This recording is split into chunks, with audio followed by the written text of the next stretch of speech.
Welcome to the Paneion. The Paneion was a temple built in honor of the god Pan, divinity of nature. This Greek god, often represented as a half-man, half-goat, with a beard, horns, and goat's hooves, was considered the protector of shepherds and herds.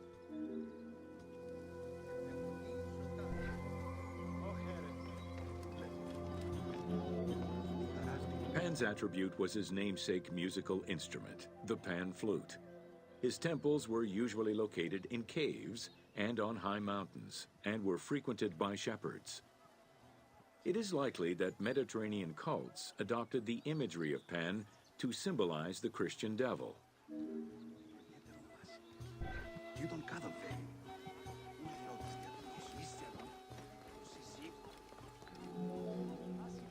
To give proper honor to the god, Alexandrians built an artificial hill upon which they housed his temple to compensate for the flat relief of the city.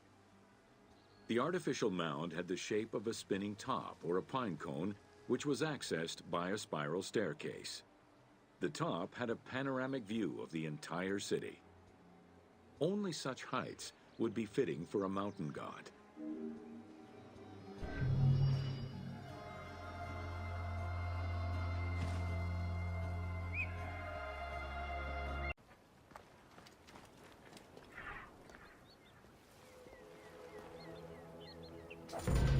Welcome to the Islands of Pharos.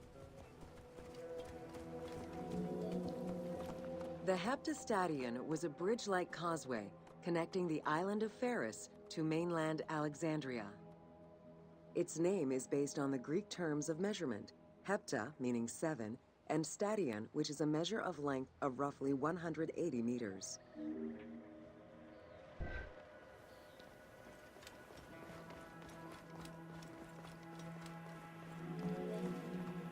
Since its construction would separate the Grand Port to the east and the Port of Eunostos to the west, it was designed with channels at each end. These openings allowed passage from one port to the other.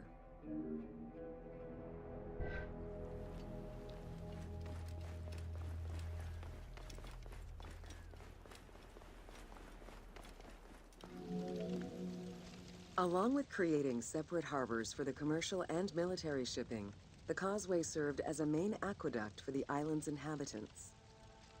Its presence also helped protect the island and its ports from rough wind and sea currents. At the end of antiquity, the Heptastadion disappeared under layers of silt and soil, which formed an important sedimentary deposit.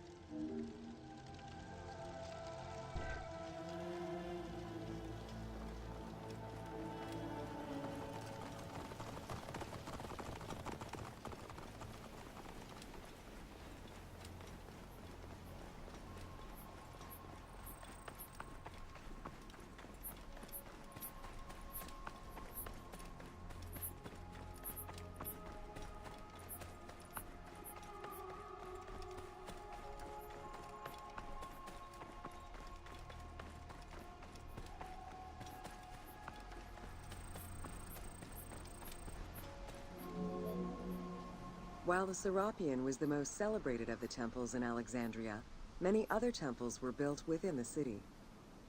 Most of these structures have been completely erased over time, and there is no way to discern how many existed.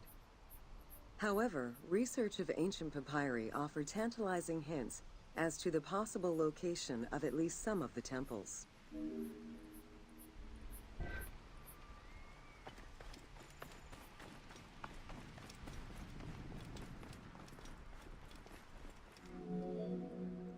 Both papyri and coins reveal evidence of many temples built for the gods.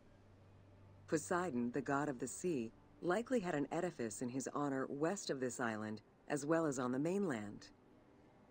This temple next to you is dedicated to Isis Pharia, the divine protector of the lighthouse. This location hosted annual celebrations in the month of April, known as the Sacrum Pharia, in connection to the lighthouse. In her incarnation as Isis Fortuna, The goddess carries a rudder and a cornucopia, both symbols of good luck for navigators.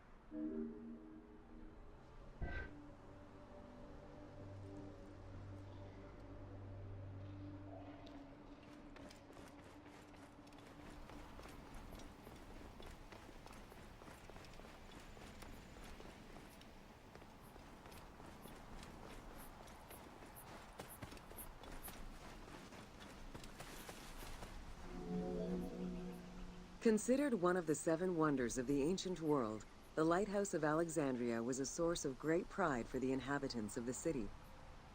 Construction began under Ptolemy I's reign and lasted 15 years. It was completed during his son's rule. Once completed, the lighthouse was dedicated to the gods for the salvation of those who sail the sea.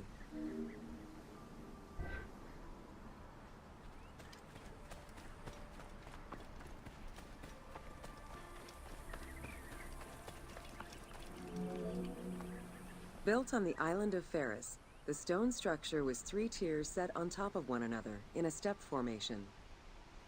The second floor consisted of an octagonal tower, and the top floor was a cylindrical tower topped by a statue. The interior provided space for staff rooms and a ramp which allowed the transport of fuel to the upper floors.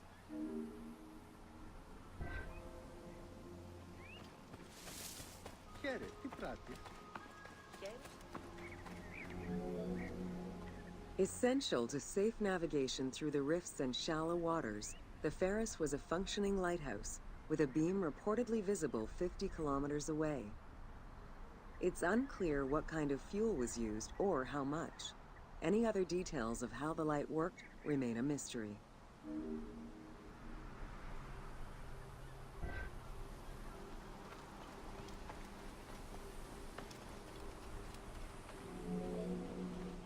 For several centuries, the Pharos was one of the highest monuments ever built by man. It measured roughly 110 meters in height, compared to the Pyramid of Giza, which was around 140 meters tall. Gradually, the structure was eroded by earthquakes and then completely destroyed in 1480 CE, when a fort was built over it. Archaeological excavations on the seabed have uncovered many blocks from the ancient building.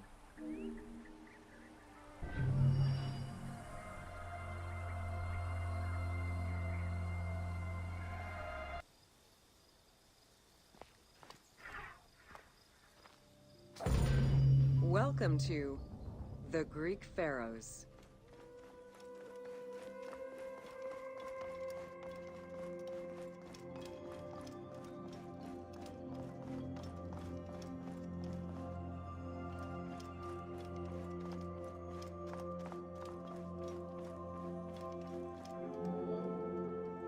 Pharaohs were considered divine incarnations of the gods. As an avatar of the gods living on Earth, the pharaoh's role was to preserve fundamental values and universal harmony by removing chaos, Izfet, and ensure that justice, Mot, prevailed. The pharaoh, by divine ancestry and through multiple offerings, was the bond that unites the world of men to the world of the gods and allows the maintenance of the cosmic order.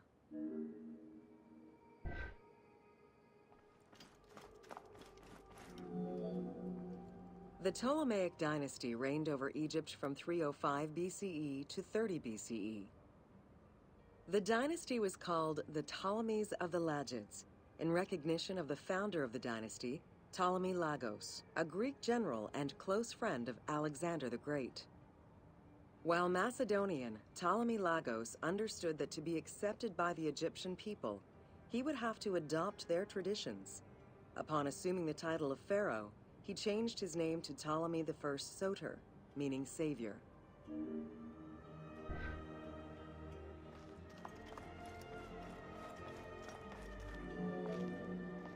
Born in 356 BCE, Alexander the Great went through a hasty education in the affairs of the kingdom before integrating into the Macedonian army, where he quickly rose through the ranks. After his father's assassination in 336 BCE, which some believed was orchestrated by Alexander himself, he became king of Macedonia. Ruler of a unified kingdom and leader of a large army, Alexander set his sights on conquest. Eager to reclaim the Greek cities of Asia Minor, he took on the Persian forces, earning victory after victory.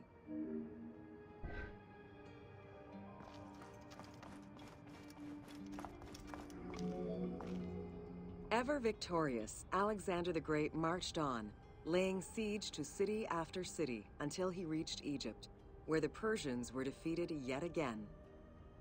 Viewed as a liberator by the Egyptian people, Alexander decided to become pharaoh in due form. He traveled to Thebes to make a sacrifice to Apis, then went to the oasis of Siwa, where he was proclaimed son of Amun. Officially pharaoh of Egypt, Alexander spent much of the winter there and founded the city of Alexandria. Perhaps not coincidentally, being pharaoh allowed Alexander to spread propaganda to prepare further conquests. He resumed his military campaigns in 331 BCE.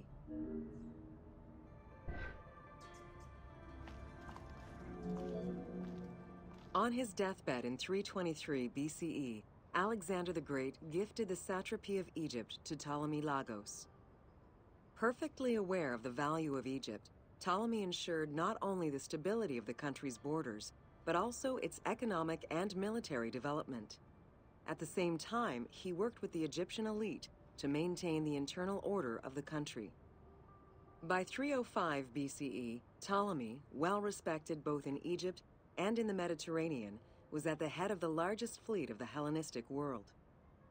Ptolemy officially took the title of Pharaoh of Egypt in January 304 BCE, on the anniversary of Alexander the Great's death.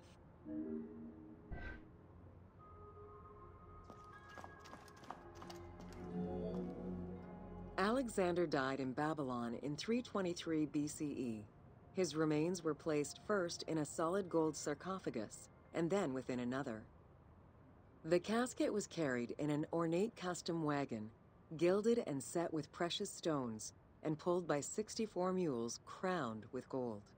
The funeral procession was diverted to a grandiose temple in Alexandria, built in the conqueror's honor under the orders of Ptolemy I.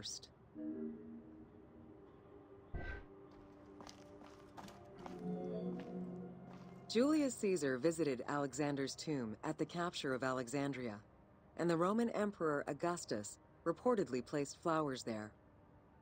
However, though many powerful leaders claim to have visited it, the tomb's location has gone missing from history. Some accounts do state that the golden coffin was replaced by a glass sarcophagus, probably by Ptolemy X. It is also implied that Cleopatra may have plundered the tomb in a time of financial crisis.